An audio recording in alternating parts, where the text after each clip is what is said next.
बिस्मिल्लाहिर्रहमानिर्रहीम। अस्सलाम वालेकुम। क्या बना है घर पर, पूरे मोहल्ले वाले पूछेंगे, क्योंकि आज जो रेसिपी मैं बनाने वाली हूँ इसकी खुशबू आपके घर तक नहीं बल्कि पूरे मोहल्ले में फैल जाएगी। तो यहाँ पर मैंने ले लिए हैं गोल बैगन छोटे साइज़ के। इसके बीच में मैंने इस तरह से कट लगा दिए हैं। एक बैगन मैं आपको कट करके करीब से दिखाती हूँ। तो ये देखें, इसको चेक करें कि इसके अंदर कोई कीड़ा वीड़ा तो नहीं है। अब यहाँ पर कढ़ाई में हम इसके लिए शाही मसाला तैयार करेंगे। 2 टेबलस्पून तिल सफ़ेद वाले, 1 टेबलस्पून धनिया साबुत, नारियल के टुकड़े 7 से 8 अदद। इसको मिक्स करते हुए हम रोस्ट करेंगे। साथ यहाँ पर डाल देंगे चिली फ्लेक्स 1 टेबलस्पून भरकर। तो बस 1 मिनट के लिए इसको रोस्ट करके साइड कर देंगे। कढ़ाई में मैंने डाल दिया है 1 टेबलस्पून भरकर बेसन। हम बेसन इस्तेमाल करेंगे। अगर आपके पास मूंगफली या फिर काजू बादाम है तो आप उसका पाउडर इस्तेमाल करें। फ्राई पैन में यहाँ पर घी गर्म हो चुका है फुल फ्लेम पर। तो हम इसमें कटे हुए बैगन डाल देंगे। सारे बैगन डाल देने के बाद फ्लेम को मीडियम कर देंगे और इसको हम ढक देंगे तकरीबन 1 से 2 मिनट के लिए। और बस फिर ढक्कन हटा देंगे और इसके साइड को चेंज करते जाएंगे ताकि ये मुकम्मल अच्छी तरह से फ्राई हो जाएं। इतनी मज़ेदार रेसिपी बनकर तैयार होती हैं कि आप उंगलियां चाटते रह जाएंगे। तो बस बैगन फ्राई हो चुके हैं, इनको हम निकाल कर किसी प्लेट में रख देंगे। वीडियो अगर अच्छी लगी तो लाइक कर दें, साथ ही चैनल को भी सब्सक्राइब कर दें।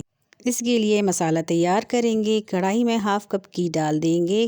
घी की गर्म होती ही हम इसमें एक मीडियम साइज़ का प्याज डाल देंगे, जो कि मैंने बारीक बारीक काट लिया था। जैसे ही प्याज का कलर हल्का गुलाबी हो जाएगा, हम यहाँ पर इसमें शामिल करेंगे अदरक लहसुन का पेस्ट 1 टेबलस्पून भरकर। मिक्स करते हुए इसको फ्राई करेंगे। खुशबू आते साथ ही इसमें डालेंगे कश्मीरी लाल मिर्च 2 टेबलस्पून भरकर। ये बहुत ही स्पाइसी और तीखी सी मज़ेदार सी रेसिपी बनकर तैयार होने वाली है। मिक्स करने के बाद हम इसमें ऐड करेंगे वो मसाला जो हमने भून लिया था, इसको ग्राइंड करके शामिल कर देंगे। साथ ही हम इसमें हरी मिर्च और हरी धनिया का पेस्ट भी डाल देंगे। अच्छे तरीके से मसाले को मिक्स करते हुए हम भून लेंगे। तो बुनाई मसाले की मुकम्मल हो चुकी है। बहुत ही दानेदार सा बनकर तैयार हुआ है। अब यहाँ पर हम इसमें शामिल करेंगे नमक हस्बे ज़ायका। साथ ही हम इसमें शामिल करेंगे 1 कप फेंटा हुआ दही। बस इसकी अच्छी तरह से मिक्स करके हम बुनाई कर लेंगे। अब इसमें शामिल कर दिए हैं वो फ्राई की हुई बैगन।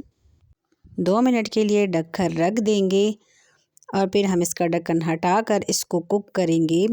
ये देखें, बीच बीच में इसको मिक्स करते रहें जब तक कि ये गाढ़ा और थिक नहीं हो जाता और तमाम मसालों की खुशबू और जायका बैगन में रच बस नहीं जाता।